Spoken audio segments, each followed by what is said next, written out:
Greetings, fellow ghouls, and thanks for stopping by on this stormy evening. Yes, I'm still a prisoner here at Litchfield Asylum, held captive by those glowing green-eyed monstrosities. No offense. I really do miss Aberfoyle Manor. I wish I were back there right now, by the crackling fire, putting up my Halloween decorations. Oh well. A spooky season isn't just about the decorations after all. It's about that chill in the air that ever so slowly makes its way up your spine on an eerie evening such as this. Yes, this place is eerie enough. We'll celebrate Halloween here at Litchfield Asylum. Come, get comfortable, and I'll read you another true scary story from my collection. This one's called The Tale of the Scarecrow.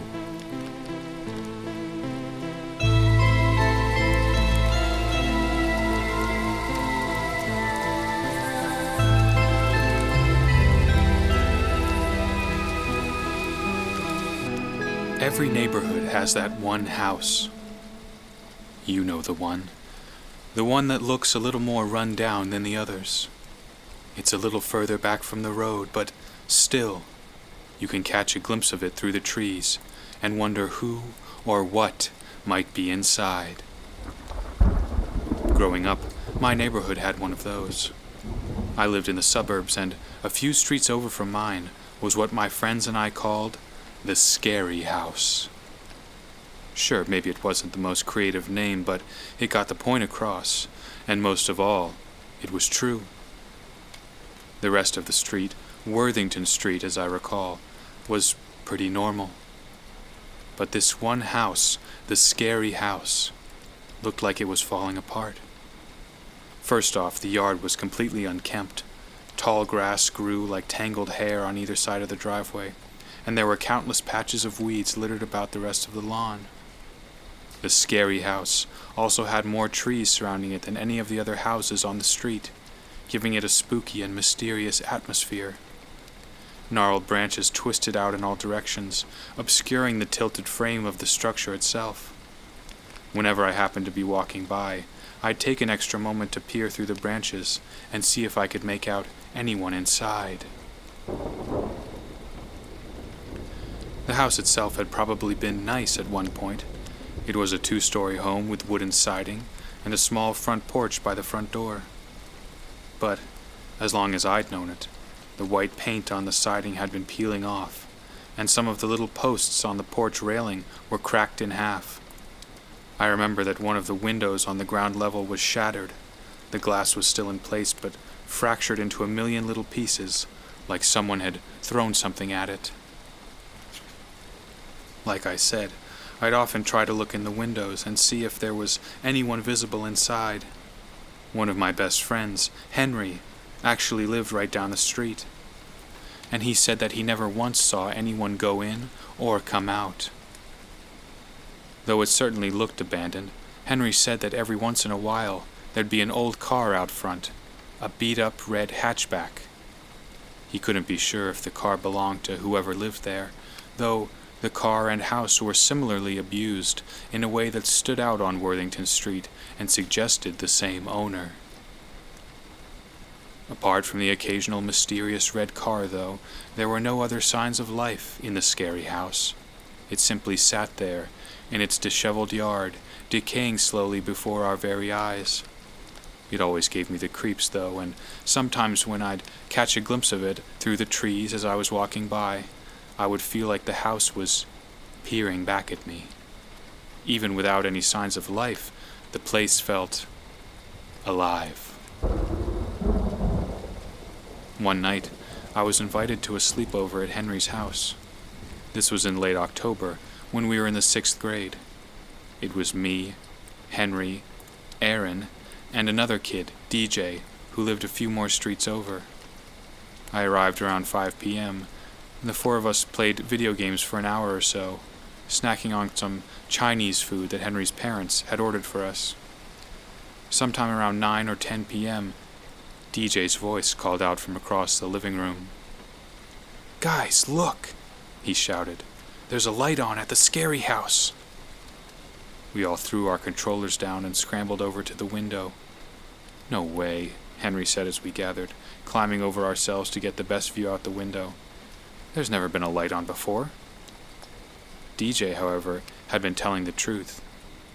Down the street, we could just barely see the scary house poking out from the overgrowth of its own front yard. On the second floor, a single window was illuminated by a dim light. "Whoa," Aaron said. "Somebody's home." This was the first evidence we'd ever seen of someone living there. Out front, the red hatchback was parked in the driveway. "So that is the car," Henry said. "I always thought so." DJ stepped back from the window and over to the couch, where he started putting on his jacket that he'd left there earlier. "What are you doing?" I asked him. "Come on," DJ said. "Let's go see." The four of us put on our jackets and stepped out into the October night. Halloween wasn't for another week, but there was that perfect autumn feeling outside. It was starting to get very chilly at night, and I remember being able to faintly see our own breath as we walked up the street. There were a few pumpkins and ghosts and other Halloween decorations out already, some glowing orange, green, and purple lights on the neighboring houses, though by far the creepiest light was the one on at the scary house.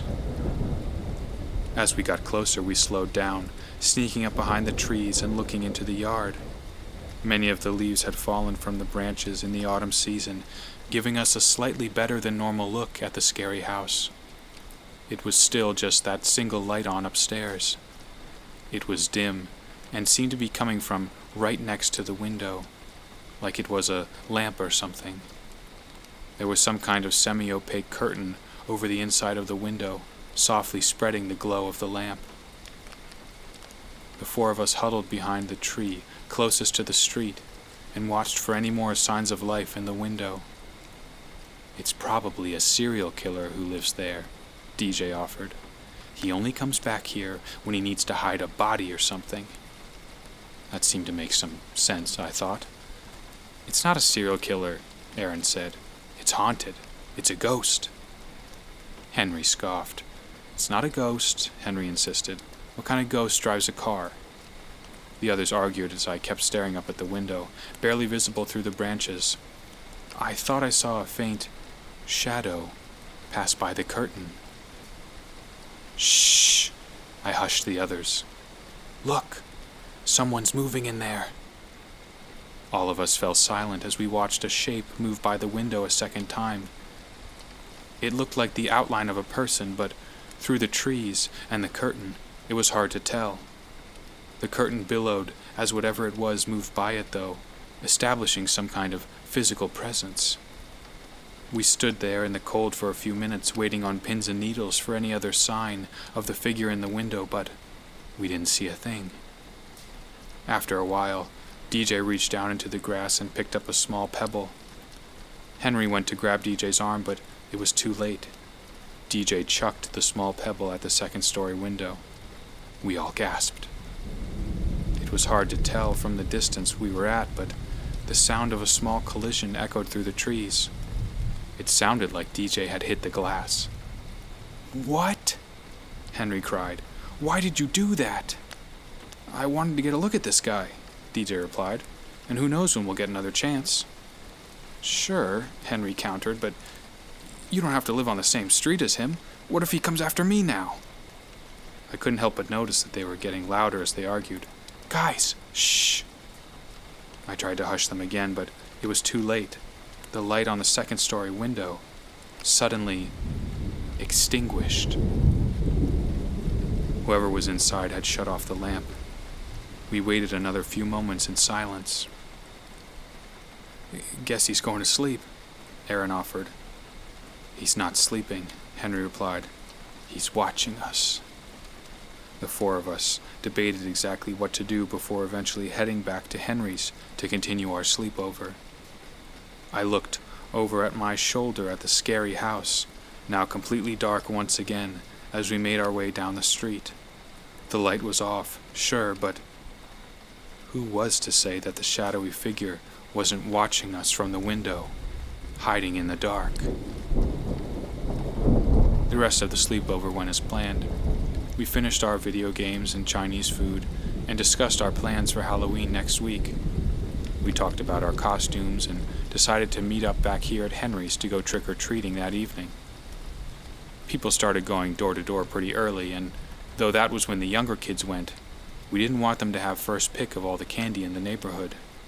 There was a great house closer to DJ's that offered full-size bars, for instance, and if we went too late, they might all be gone. We decided to meet at Henry's around 5 p.m. and go stake our claim to the best candy around. The next week at school went by rather quickly, and soon it was Halloween, the best day and night of the year. That year I went as an alien, some nondescript costume I'd found at the variety store near my house. It came with a cloak and some gloves, which were a bit corny, but the mask itself was of surprisingly good quality, with 2 large circular eyes. I had some fun practicing my alien voice, bloop bloop bloop, as I made my way over to Henry's that evening.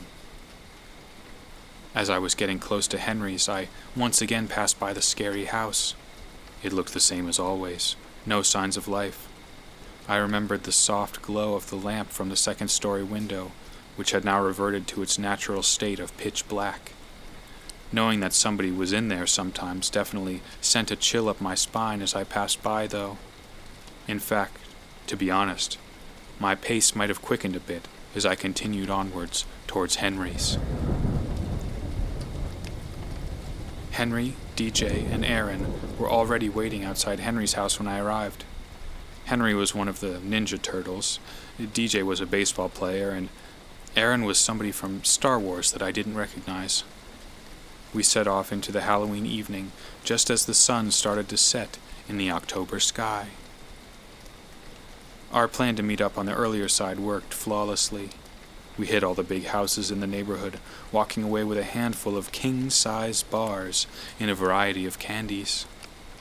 We ran into a few other people from school, saw some pretty cool decorations. All in all, it was a pretty perfect Halloween. To round out the night, we circled back to Henry Street to end Halloween where we'd started it. As we were almost back to Henry's, though, we noticed something strange in front of the scary house. Right in the middle of the disheveled, overgrown front yard was a lawn chair with a crude, homemade scarecrow in it. We all noticed it at the same time and started to freak out.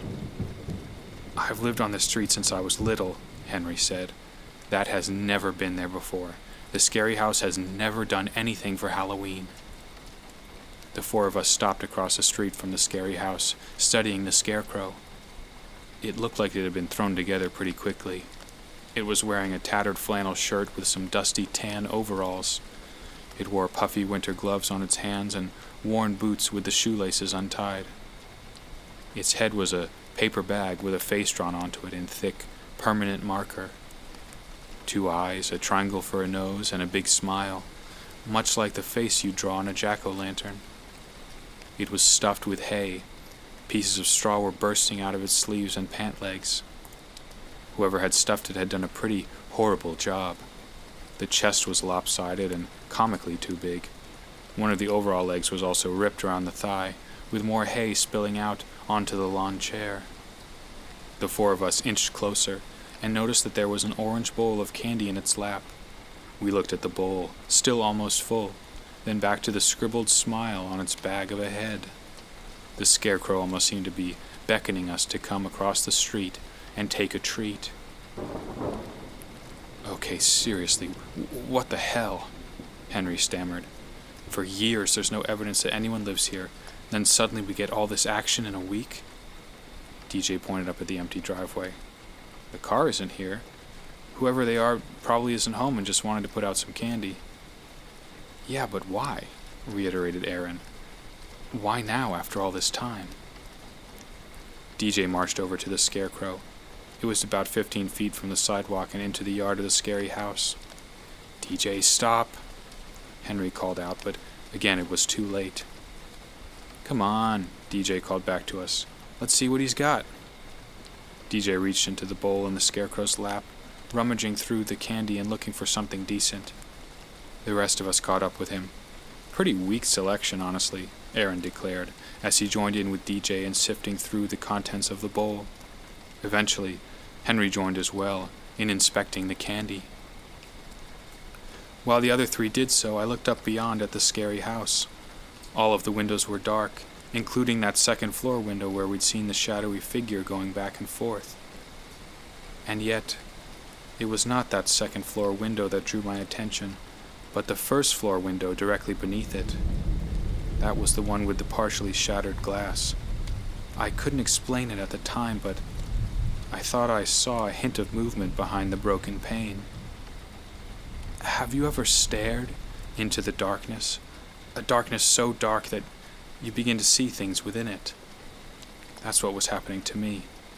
I couldn't decide if I was just seeing things or not, but just to be careful, I tapped Henry on the shoulder. Hey, guys, let's get out of here, I said. What is it? Aaron asked. I don't know, I replied, truthfully. I've just got this weird feeling that someone's watching us. Everyone, even DJ, stopped rummaging through the candy, and we stared together at the dark windows of the scary house for a few moments before retreating back to the sidewalk and continuing down the street. I walked back to Henry's with the rest of the gang. We went inside for a bit, trading candy with each other and watching a scary movie that was on TV. I had told my parents I'd be home by 10, so around 9:45 I grabbed my bag of candy and said goodbye to the gang before heading out, carrying my alien costume under my arm. Once again, the crisp night air greeted me, revealing my breath in the darkness. I did my best to power walk past the scary house, noticing the homemade scarecrow still sitting in the lawn chair amongst the overgrowth. Behind the twisted trees of the unkempt yard, the scary house was still dark, and the driveway was still empty. I carried on at a brisk pace until I reached my own house, letting myself inside and running upstairs to get ready for bed. I emptied my bag of candy onto the floor of my room and organized it, a Halloween tradition, at least for me. I had quite a haul from the evening's trick-or-treating, so it took a good while. Between that and getting ready for bed, maybe an hour or so went by. Eventually, I hopped under the covers and drifted off to sleep. I awoke around 1 a.m. I remember looking over at the digital clock on my bedside table. Yes, it was only a little after 1 a.m. I was a bit groggy at first, but slowly I realized that I was hearing a familiar sound. Tap, tap, tap.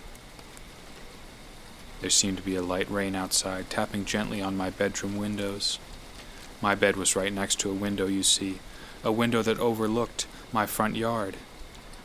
Any time it rained overnight, I would often wake up, as the way my bed was arranged left my head very close to the glass of the window. Even a soft tapping could pull me out of a deep sleep. I rolled over in bed and looked out into the yard. In the streetlight next to the sidewalk, I could see the droplets of rain gently falling. There was something so satisfying about the chilly October rain. Or wait, it was 1 a.m. I guess it was technically November rain now. All the jack-o'-lanterns were extinguished, and the orange Halloween lights had been turned off.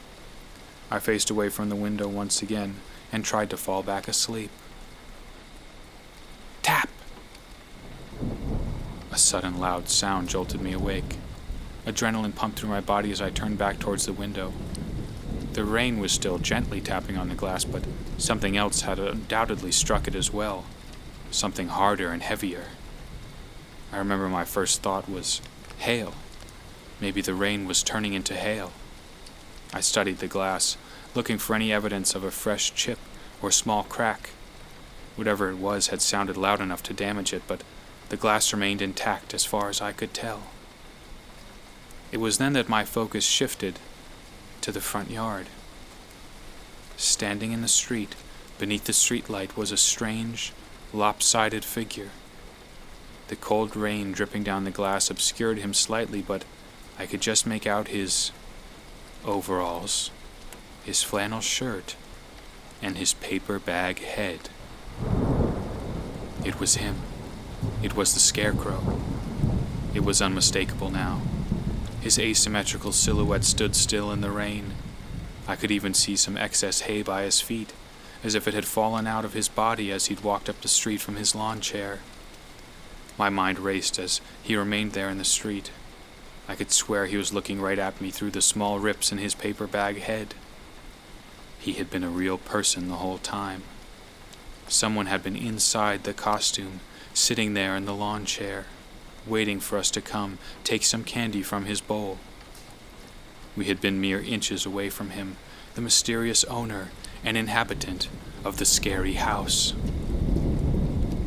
After a few moments, the figure turned, the Scarecrow walking off slowly back down the street until he was out of my field of view, presumably to return back to Worthington Street and the scary house.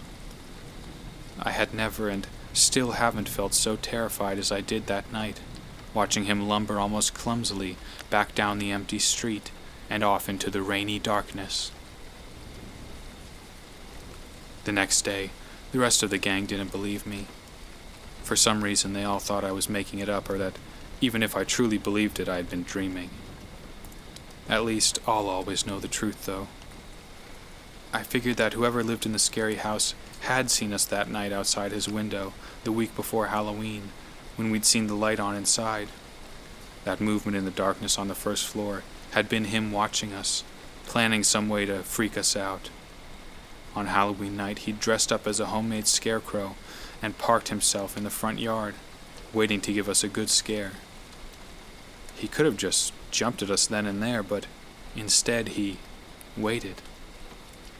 He sat there silently and let us sift through the bowl of candy in his lap, only to follow me back to my house later and throw a rock at my window, just as we'd thrown one at his. Just thinking about it gives me the chills to this day. The image of the Scarecrow in the street that Halloween night will forever haunt me. Maybe it will haunt you now, too.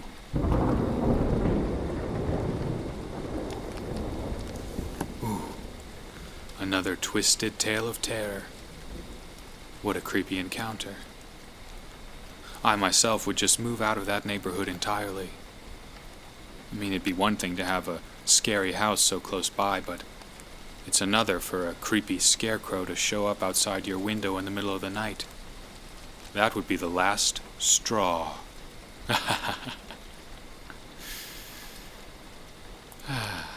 Oh well, not a bad way to celebrate the Halloween season, eh, fellow ghouls? I have to admit it's getting me in the mood, sitting here and listening to the storm. Oh no.